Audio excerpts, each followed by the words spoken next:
Declaro aberta a sexta audiência pública da Comissão de Saúde com o tema o impacto social do cigarro eletrônico e da doença pulmonar obstrutiva crônica, DPOC, no estado do Rio de Janeiro. Passar a palavra agora para o meu amigo Dr. Rogério Rufino, pesquisador, professor pneumologista da UERJ, coordenador da Câmara Técnica de Pneumologia e Tisiologia do Conselho Regional de Medicina do Rio, e vai falar sobre conquistas e próximos passos no combate da sexta maior causa de morte do Rio de Janeiro. Bom dia a todos, obrigado pelo convite. Bom dia, deputada, bom dia, deputado, bom dia, meus amigos. Professor Alexandre Pinto Cardoso, ele é ex-reitor da UFRJ, né, pneumologista dos melhores da América Latina, já que o Brasil tem a saúde como um dos pontos fortes da América Latina. A amiga Margarete Dal, como todo mundo já sabe, né? E eu fui o primeiro coordenador nacional do Consenso Brasileiro Doenças Pulmonares Obstrutivas Crônicas. Foi em 2000. E o que mudou de 2000 para 2023? O que mudou? Mudou absolutamente nada em mortalidade e hospitalização. Por quê? Porque a doença ela não se manifesta no momento que você faz o ato de suspender o tabagismo, que é a principal causa, 80% dos pacientes. Ela se manifesta 20 anos, 30 anos depois. Então, o que a gente faz agora, ela vai reverberar daqui a 20, 30 anos. Então, soma-se a isso o cigarro eletrônico. Soma-se, porque já estamos somando a poluição ambiental, que agora ela é notória em todos os grandes centros. Então, o nosso protocolo clínico e diretrizes terapêuticas da DPOC, do Ministério da Saúde, ele é excelente. Ele é melhor do que os consensos que são publicados anualmente internacionais.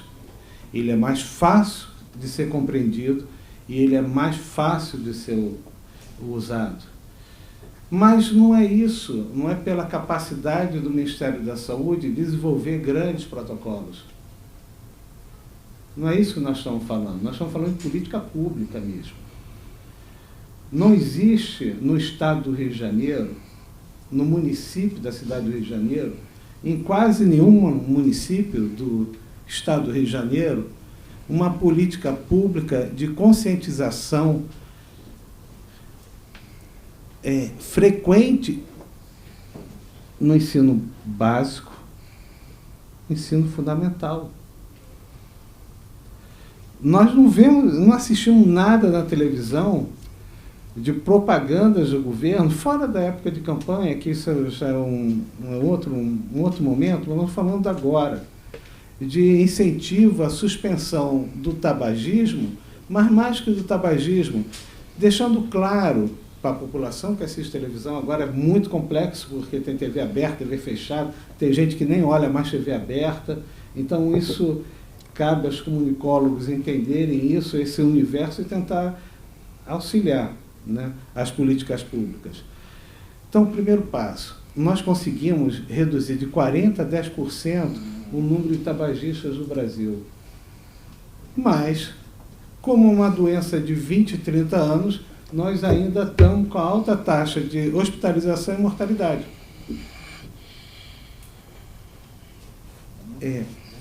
E digo mais, de câncer de pulmão, que está diretamente relacionado ao tabagismo.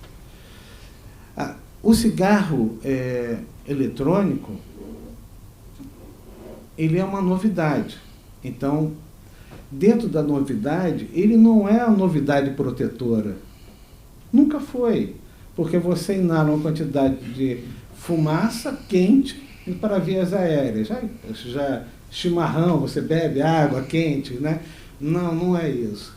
Na verdade, você faz uma combustão e inala algumas substâncias que estão ali. A nicotina, a principal, por isso que deixa claramente a pessoa dependente e cada vez mais dependente, mas o que causa mesmo perplexidade é que, como vem uma alta quantidade de fumaça quente, com alguns produtos que ainda não são bem determinados, uma coisa que não existia, uma nova doença, que a gente chama de EVALI, em que o paciente entra em insuficiência respiratória, normalmente jovens, 16, 20 anos, que é a idade principal, e vai para o CTI, e alguns são entubados. E, infelizmente, alguns fazem o transplante de pulmão, que já é outra conversa, que algum dia eu espero que vocês coloquem na pauta, que o Rio de Janeiro tem que avançar, a Universidade Federal do Rio de Janeiro quer avançar muito nisso, como o Instituto Nacional de Cardiologia. Então, dentro desse receio de que a gente possa não só adicionar uma doença que pode ser letal para um jovem que nunca nem pensou que isso poderia acontecer. Não acontece isso com cigarro. Isso não acontece com cigarro. Eu vou acabar aqui a fala para não... eu coloquei 10 minutos para não ser muito chato. Então, falta 1 minutinho. Então, só para finalizar, nós não estamos fazendo uma medida protetora para agora. É para daqui a 20 anos. É para tentar mudar a curva de inflexão. Quando você faz isso, muitas pessoas não entendem. Porque aquela visão temporal precoce realmente não afeta tanto. Mas quando você vê daqui a 20 anos, e que você pode ter, nós aqui, e toda a comunidade, né, ter feito uma proposta que alterou a vida das pessoas para melhor, aí sim, uma proposta preventiva, ela é fundamental.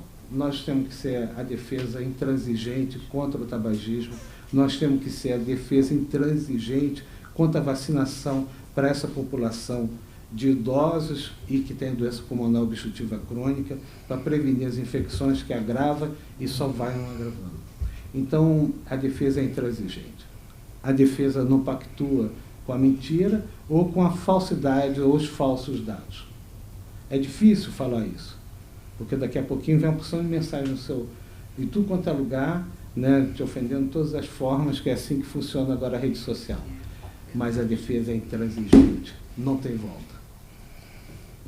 Contra o tabagismo, a política pública ela é boa no Brasil em relação a isso, falta só um pouco de organização, principalmente conscientização e trabalhar, não com a gente, trabalhar com a gente nunca fumou, tem que trabalhar com quem vai fumar, que são as crianças. A educação tem que ser pré-escolar e escolar. Então, é basicamente isso. Obrigado. Obrigado, professor Rogério. Queria registrar a presença do Alexandre Milagres, do Centro de Apoio aos Tabagistas, e do também meu amigo Manuel Santos, representando o COSEMES. Eu vou abrir para o doutor Rogério para as suas considerações finais, em seguida para a doutora Margarete. Indago ao doutor Alexandre se deseja fazer uso da palavra. Doutor Rogério, por favor. São meio-dia 21, vou terminar em 3 minutos. O desafio é enorme, porque eu fui eleito diretor da Faculdade de Medicina da UERJ, em 2024 começa. 26% dos alunos de medicina experimentaram o cigarro eletrônico. Parece que é uma taxa de vários trabalhos demonstrando isso. Então, o aluno de medicina, em princípio, ele sabe o malefício de um cigarro, até porque ele é estimulado a estudar sobre isso. Então, imagina uma pessoa que não tem nenhum acesso.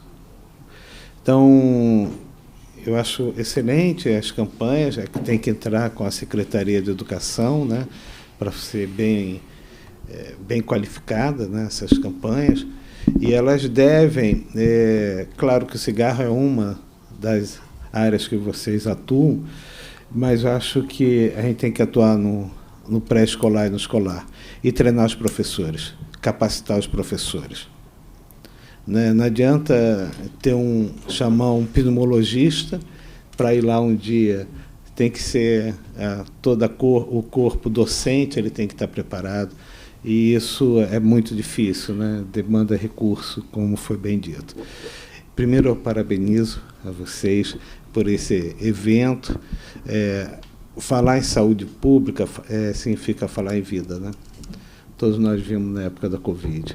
A saúde pública no Brasil, apesar de ter sido muito bombardeada, ela tinha uma estrutura e conseguiu sobreviver, felizmente. Obrigado.